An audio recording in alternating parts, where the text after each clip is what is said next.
Today we're talking about creating first aid kits. Do you have a first aid kit handy? How about a first aid kit for your pets? Would you like to know what to stock in an alternative medicine kit? Let's begin our month focusing on summertime. Does your clutter own you? On Clear Your Clutter Inside and Out, we'll teach you how to become aware of your clutter along with action steps to declutter and create the life you desire. Come on, let's get started. First aid kits were inspired by a couple of things that happened. So I was at Costco, they had Band-Aids on sale, and I thought, good, now's the time. You can check the first aid kit in your house, you can get the first aid kit in your car going because that needs to be a little better, and you can create one for Tony. This was inspired from the worst car trip I ever had. It was before I met my husband. I was driving around Christmas time, so there's snow, and in Raleigh, we don't get a lot of snow. So the first day, I drove from Raleigh and had to stop at Mount Airy, which is Mount Airy, home of Andy Griffith, for you Mayberry fans. It's about 2 hours from here, and I had to stop because it was a whiteout. And so I stopped, I stayed the night, got up, went down to the truck stop, said to the truckers, hey, is it okay to travel? And they're like, yeah, everything's clear. I get on the freeway and everything's at a standstill. As soon as I got on the freeway, they closed it. Now, I was in LA for 10 years. It's not like an 8-lane, you're stuck in traffic type of thing. This was 2 lanes through the mountains, right near the North Carolina-Virginia border. What should have taken 5 hours took 15. I was without a shovel. I was without a blanket.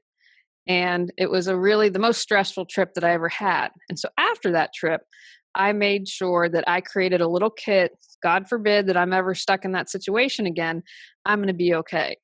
I have the blankets and the shovel and all that good stuff for winter, but I also wanted to add in a first aid kit. I thought, you know what? We go to the beach each year with my family. That's coming up. It's crazy with all the kids, not for someone to have a first aid kit handy. So that was the first inspiration. And I thought, I want to be safe and taken care of, and I want you all to be safe and taken care of. And the final inspiration was my father, Big J. We got married in my parents' backyard. And a few days before the wedding, Big J said to me, I've gotten umbrellas for all the bridesmaids. If it's raining, we are going to get married under the reception tent. If it's a complete downpour, we can fit you and Tony on our little screen-in porch, and I think we can fit everyone in the living room. And if it's really awful, then I've made an appointment at the school gym, so we're going to get you married in the school gym. I was over 40, folks, so trust me, no matter what happened, my father was going to make sure that I got married that day. And I said to Big J, all is good. We don't have to worry because I'm going to have a great, beautiful, sunshiny day. And as a note, I did. Everyone was completely comfortable. I was just a teeny bit hot because I was in a wedding dress. When I said that to my father, Big J said to me, Julie, I believe if I'm prepared, then an emergency or disaster or some sort of problem is less likely to happen. We're going to take advice from Big J today and give you suggestions for how to create a first aid kit. First up, your basic first aid kit. A basic first aid kit is going to allow you to be able to deal with minor accidents and injuries. You know, sometimes it's not something you need to go to the ER for, but you want to make sure that you can cover it. I'm going to suggest keep one in your home and keep a mobile one in whatever cars you have. Make sure, and this is very important, that you keep it in the same place. That way, when you go to look for it, and especially if you're a little frazzled, you'll know exactly where to find it. And they also suggest keeping it in a cool, dry place out of the reach of children. Here are the basics for a really well-stocked first aid kit. Now just hang tight with me. This is one episode where we're going to have a little bit more than usual, kind of a long list, because this stuff is so important. I want to make sure you have a really great and well-stocked kit. The things you'll need: absorbent compress dressings, adhesive bandages and cloth tape, antibiotic and hydrocortisone ointments and antiseptic packets, aspirin, ibuprofen, and antihistamine tablets. As someone who gets a lot of allergies, those antihistamine tablets are really important to me. I have to take one now before I get my hair colored because if not, I break out in hives. I have North Carolina to thank for that. The moldy mildew climate just wreaks havoc on my allergies. A space blanket, and what I mean by that is a silvery looking kind. A breathing barrier with a one-way valve, instant cold compress, as well as cold and hot packs, non-latex gloves, scissors and tweezers, roller bandages, sterile gauze pads, an oral thermometer, and I'm going to suggest not glass because it could probably easily break, skin rash and antiseptic cream, such as hydrocortisone, cream or spray to relieve insect bites and stings, cough medicine, distilled water for cleaning wounds, an eye wash and eye bath. Let's talk about an alternative first aid kit. Now, you can keep all of this with your first aid kit. We just discussed a whole bunch of things that you might want to include in this kit, or you might prefer to keep it in a separate first aid kit, whatever works best for you. The more I read and learn, I'm really trying to use natural medicines and formulas and essential oils. I just believe in the long run that that's going to be the better option for me. However, I encourage you to do your research or see a naturopath or someone who's an expert, such as a certified aromatherapist, would be able to help you with suggestions for essential oils. I do suggest this though. You are always going to want to use a carrier oil, but with some, you most definitely have to. That's where you need to do your research. You definitely want to check that out. I also personally don't recommend, I'm not a certified aromatherapist. That's why I suggested checking in with one on taking essential oils orally. Some people I found on the internet say, hey, you can do it. But I really, that is a big concern for me. I would not suggest that. So please, please, please do your research. Check in with someone who is certified and is skilled in this area. These are just suggestions of some things that I think you would benefit from stocking. So here is what I'm going to keep in my alternative first aid kit. Echinacea has antibacterial and antibiotic properties. If you start to feel an illness coming on, Echinacea can help. Golden seal is a powerful antibacterial, antibiotic, and antiparasitical potion. As a powder, it can be applied to an open cut and help it heal from getting infected. Now, I have not heard of these and would like to find one, but there is a plant called Self-Heal and Heal All. And this plant can be used as an antibiotic, antiseptic, and astringent. If you've heard of this plant or use it, please let me know because I'm really curious. An all-around great thing to have on hand is ginger because it can soothe an upset tummy. It also helps protect against bacteria and fungi. It eliminates intestinal gas. It relaxes and soothes your intestinal tract while boosting your immune system. It can also help with motion sickness. And I have to tell you a really funny story. I get motion sickness. If I'm on a boat, I get ill. If I'm on a windy road, I have to be driving. If I'm in the passenger seat, forget it. I was in Italy once in the backcountry, and I had enjoyed this amazing meal. I was on this great fun family trip with my parents and my brothers. We finished the meal. We get on the road. I made the mistake. I said to my dad, stop, you've got to pull over. I jump out of the car and unfortunately in someone's yard. I'm embarrassed to admit this, but that great, wonderful meal, the pasta noodles came up and out my nose because I was throwing up and vomiting so much that it just had to get out in all shapes and ways that it could. If you are like me and really sensitive, plan on having ginger on hand. Arnica removes bruises, bringing down swelling and easing deep aches and sprains. Internally, it can be used to alleviate headaches and help your body recover from trauma. In my research, I found do not apply arnica to broken skin. You can use probiotics for diarrhea, and something I learned ages ago. If I'm on antibiotics, a few hours, and you want to wait a few hours because you want to make sure the antibiotic does its work, a few hours, I always take a probiotic because if I don't, I get diarrhea with any antibiotic I take. Sorry if that's TMI, but if I can save you the suffering that I've gone through, it'll well have been worth it. Do you keep saying that you'll have the life you desire someday, but someday never comes? Have you been feeling like your clutter owns you? Looking for a little more support that's budget friendly? We'll be doing weekly take actions and creating a community to move you forward so you can discover joy and freedom. Visit Declutter Your Life with Julie Coraccio on Patreon to learn more, or find the link on reawakenyourbrilliance.com.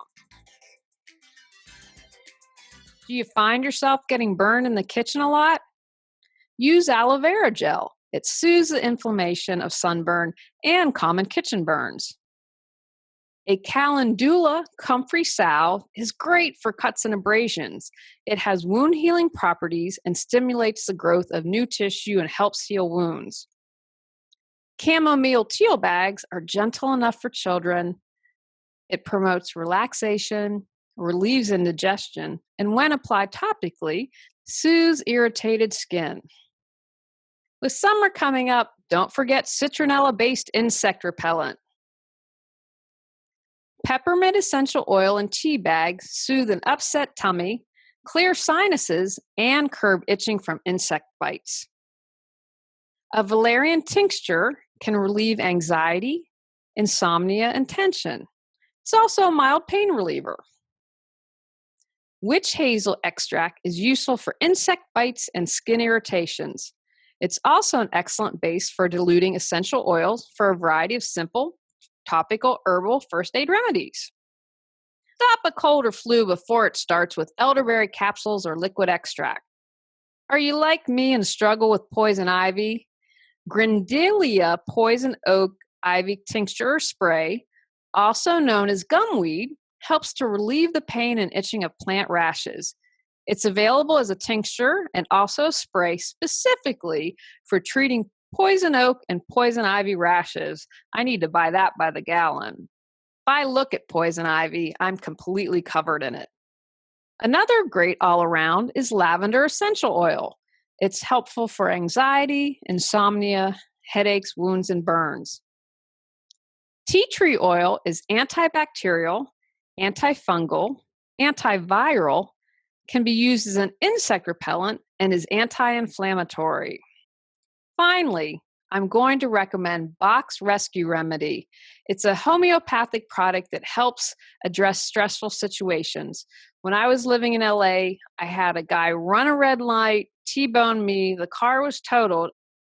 Now, I had to go right to the hospital, and they gave me something to calm me down because I was in shock and stress. But after that, and when I got home, for the next few days, I took the Bach Rescue Remedy. It's for when you're in shock, stressed out. I highly recommend it, and it's really easy to find. Last, but certainly not least, first aid kits for your pets. As you know, we adopted another cat, so we're now up to 3. We have Joey, older, grumpy man. We have Antonio, who loves life and is excited about everything. And Athena, who added great female energy. I needed that around the house now, is still finding her way around. But when we got our third cat, Athena, I thought, you know what?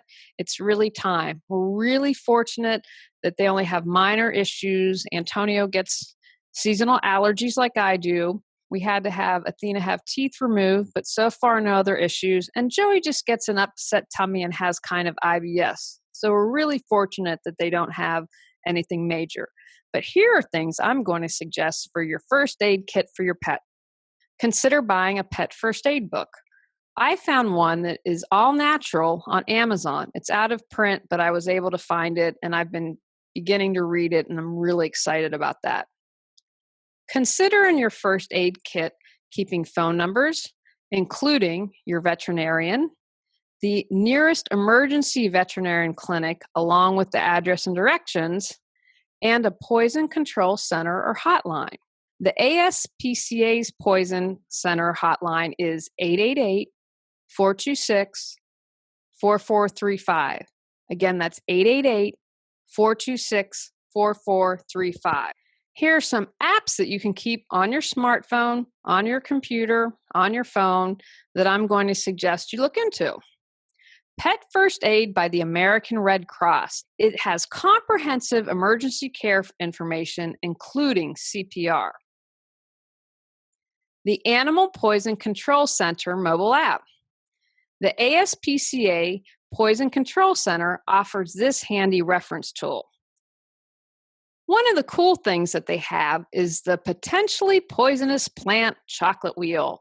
This makes it easy to tell which signs you can expect based on the quantity and type of chocolate your pet may have ingested. They have a lot of other cool things. I definitely recommend checking it out. There's also the ASPCA mobile app. Now, what's great about this, in the event of a natural disaster, you're going to be able to access critical advice on what to do with your pet before, during, and after a major storm, even if there's no data connectivity. It also offers some help if your pet goes missing. Consider keeping paperwork for your pet in a waterproof container or bag. You're going to want to have things like proof of rabies and vaccination status, copies of other important medical records, and a current photo of your pet in case he or she gets lost. Now, if you're like me, my vet has all this information online, but depending on an emergency, you might not be able to access that information. Consider doing this as a backup. Okay, now to the list. Basic first aid supplies for your pet's first aid kit. A nylon leash, a self-cling bandage, and what that is a bandage that stretches and sticks to itself, but not to your baby's fur. Muzzle or strips of cloth to prevent biting.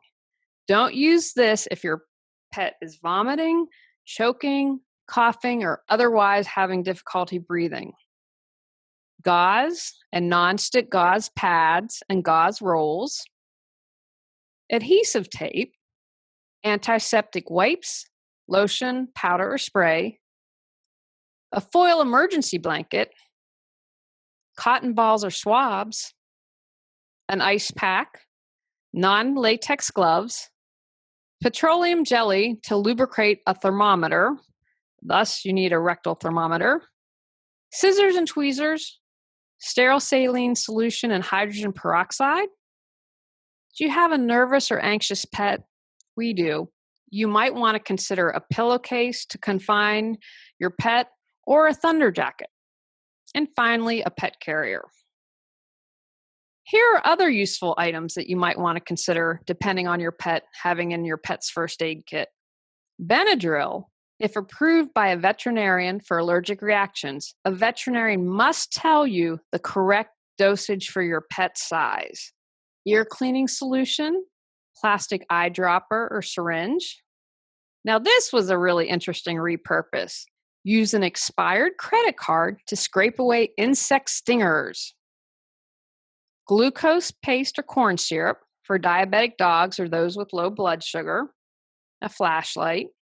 Rubbing alcohol and antibiotic ointment, splints and tongue depressors, styptic powder or a pencil, a temporary identification tag to put your local contact information on your pet's collar when you travel, towels, needle nose pliers, and nail clippers.